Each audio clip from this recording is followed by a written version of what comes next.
Hola, buenos días, buenas tardes, buenas noches. El día de hoy te voy a hablar acerca de un tema muy importante en materia de derecho internacional privado y vamos a hablar acerca de los instrumentos internacionales. Principalmente te voy a explicar qué es un instrumento jurídico internacional. Para ello lo vamos a dividir en tres palabras. Instrumento es todo conjunto que se utiliza para cierto fin. Jurídico lo que va a hacer referencia al derecho, es decir, las leyes y las normas.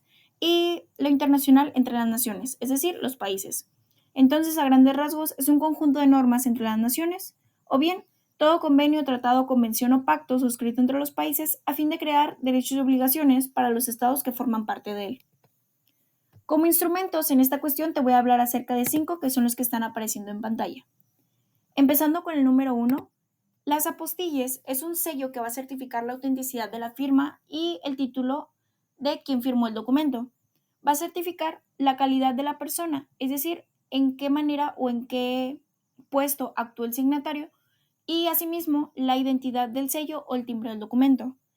Como requisito esencial de las apostilles tenemos tres, lo que viene siendo el emblema apostille, seguido de la Convención de La Haya, y por debajo el contenido de 10 elementos. Estos 10 elementos los podemos encontrar dentro de nuestro mismo documento, que como punto 1 se encuentra el país, seguido de por quién ha sido firmado, es decir, quién lo firmó, el puesto o en qué calidad está actuando, seguido de el sello o timbre, debajo la fecha y seguido del lugar por quién está emitido, el número de certificado, el sello y el timbre del Estado y finalmente la firma del director.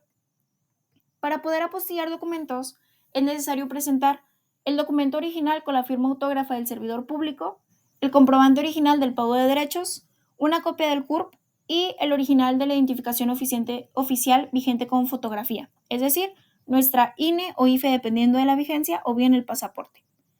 Para conocer un poco de los trámites de las apostillas, podemos ingresar en el link que está apareciendo en pantalla y es necesario conocer que si presentamos de 1 a 5 documentos para apostillar, nos los van a entregar el mismo día, pero si entregamos más de 5, nos los van a entregar al día siguiente hábil. Aquí te presento un pequeño pantallazo de cómo aparece la plataforma de apostillas. Vienen los documentos necesarios seguido de la presentación de nuestro trámite. Hablando de las certificaciones internacionales, este procedimiento es muy similar a las apostillas, pero a diferencia sirven para países que no están adheridos al Convenio de La Haya. Es decir, esta certificación internacional va a permitir, al igual que La Haya, que el documento público expedido en el territorio nacional pueda surtir efectos jurídicos en el extranjero.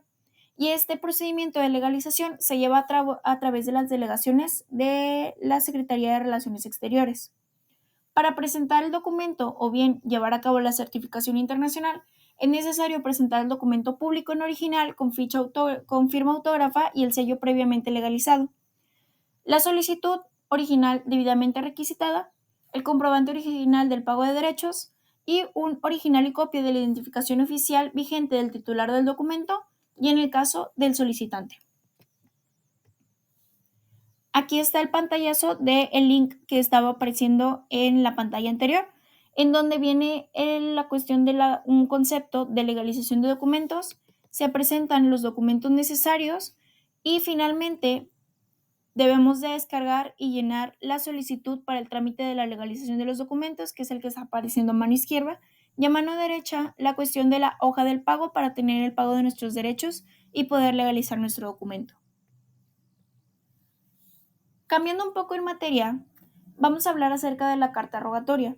La carta rogatoria, a diferencia de las anteriores, esta es una figura jurídica en la cuestión de autoridades, es decir, es un auxilio entre autoridades del mismo nivel que se encuentran dentro de la Convención de la Viena, a fin de desahogar actos de mero trámite, es decir, citaciones, notificaciones, emplazamientos y la recepción y obtención de pruebas.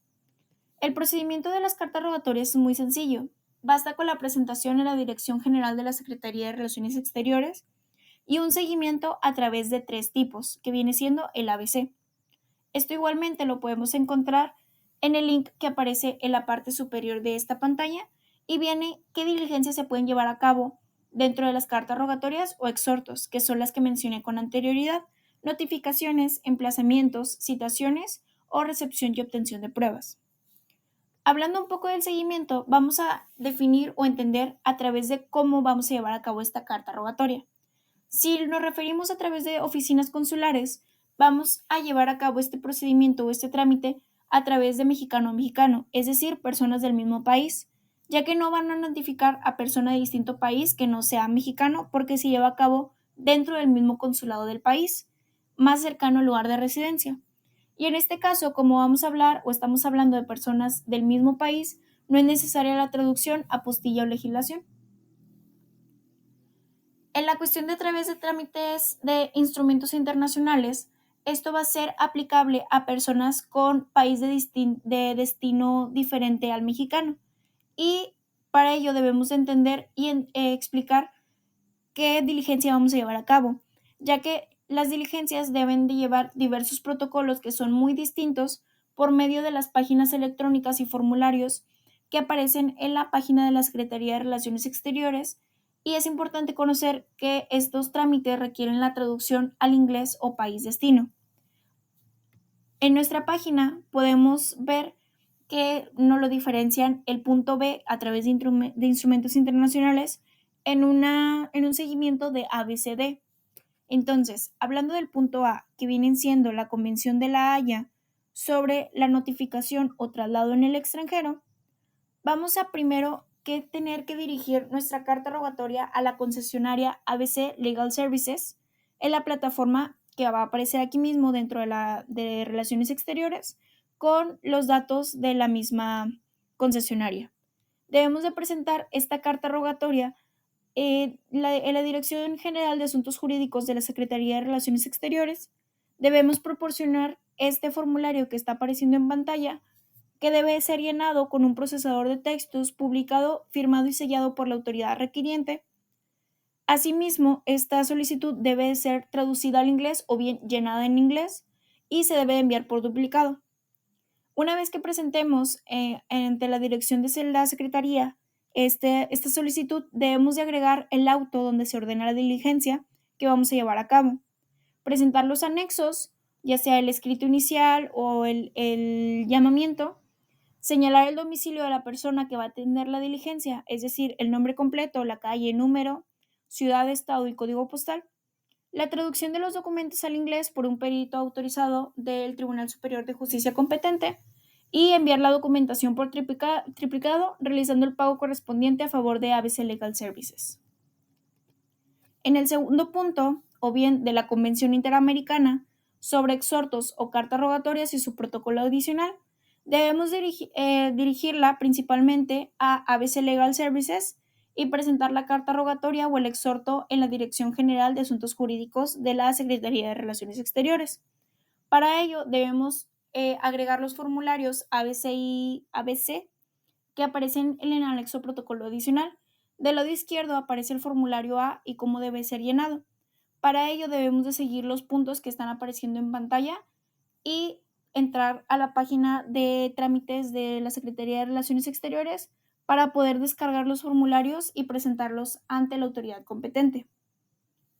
En el punto C, es decir, sobre las pruebas, debemos librar la carta rogatoria en la cuestión del convenio de la Haya, dirigirla al Departamento de Justicia de los Estados Unidos, desglosar los requisitos del artículo 3 del convenio de la Haya, es decir, la autoridad requiriente, la autoridad requerida, la identidad y la dirección de las partes, en su caso los representantes, la naturaleza y el objeto de la demanda, es decir, la exposición de los hechos, y las pruebas que se deben de obtener o cualquier actuación judicial que deba de realizarse.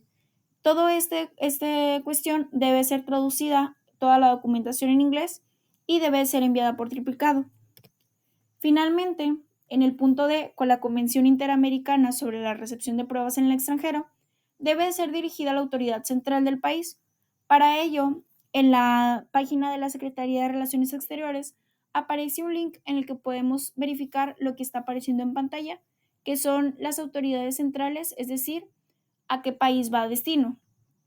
Se deben de agregar los formularios A y B al anexo protocolo adicional, que es el que está apareciendo del lado derecho, presentarlo ante la Dirección General de los Asuntos Jurídicos de la Secretaría de Relaciones Exteriores mediante el oficio del juzgado requiriente, agregar el auto que ordena la diligencia el nombre completo y el domicilio cierto de la persona en la que se va a entender, sellar toda la documentación por el órgano jurisdiccional requiriente y la traducción al idioma oficial del país de destino, enviando la documentación por triplicado. Finalmente, en el punto C, vamos a hablar acerca del principio de reciprocidad internacional. Este caso aplica para cuando países no forman parte de instrumentos internacionales, pero se debe de entender la diligencia. Es decir, en el caso de nuestro país, son personas que no son de nacionalidad mexicana y este principio no tiene un formato específico como el anterior. Simplemente debemos de anexar el auto que ordena la diligencia y los documentos necesarios, la carta rogatoria o el exhorto, ya sea apostillado o bien legalizado, y finalmente que estos documentos estén traducidos al idioma oficial del país del destino. En nuestra página o bien en la página de la Secretaría de Gobernación aparecen los instructivos de llenado para la cuestión de los formularios en la cuestión de los instrumentos internacionales. Viene un formulario, un instructivo descargable para el formulario modelo del Convenio de la Haya y los formularios A, B, C y D del protocolo adicional de la Convención Interamericana. Hablando en otro punto, vamos a explicar qué es la fórmula migratoria múltiple o bien la forma migratoria múltiple. Este documento es un requisito legal para todas aquellas personas que no son mexicanas y que van a entrar al país de forma temporal. De esta manera van a acreditar su legal estancia en el país y este documento debe ser sellado por migración. Este documento lo podemos encontrar o lo podemos tener dentro del link que se está mostrando al principio y por debajo están los países que requieren visa, ya que para poder tramitar este documento debemos presentar el pasaporte válido y vigente y en el caso de requerirlo para aquellos países la visa idónea. Y este documento va a permitir conocer en qué condición estamos ingresando al país, ya sea por turista, es decir, una persona con actividades no remuneradas y que va a permanecer adentro del país por menos de 180 días, ya sea un estudiante, tripulantes o bien por cuestiones de negocios. Este documento lo podemos generar a través de la forma migratoria múltiple digital por el filtro convencional, simplemente siguiendo los pasos que aparecen en pantalla y descargando nuestra fórmula migratoria múltiple digital. Por último, tenemos el tema de la extradición. La extradición es un proceso judicial que va a permitir que un país entregue a una persona acusada o condenada por un delito con el fin de que cumpla la pena en el país que lo está reclamando. Esta cuestión es para delitos internacionales, es decir, traer un delincuente a nuestro país para que sea enjuiciado. En el caso de la extradición, opera lo que viene siendo la Interpol. La Interpol viene siendo la Organización Internacional de Policía Criminal. Esta organización mundial la integran 196 países miembros que colaboran a través de esta policía a fin de intercambiar información relacionada con investigaciones policiales. La extradición o bien la Interpol funciona a través de diferentes fichas o bien alertas. Las alertas se diferencian por los colores y en el caso de extradición nosotros vamos a entrar a través del portal de la Interpol en la cuestión de notificaciones en alertas rojas porque este nos sirve para la detención de personas con fines de extradición. Las demás alertas nos sirven para fines de cuestiones de personas desaparecidas, aquellos que tienen interés en una investigación criminal, sobre cadáveres sin identificar y así sucesivamente. Espero este video les haya hecho de mucha ayuda. Gracias por verlo. Espero hayan disfrutado y aprendiendo un poco por mi parte. Sería todo.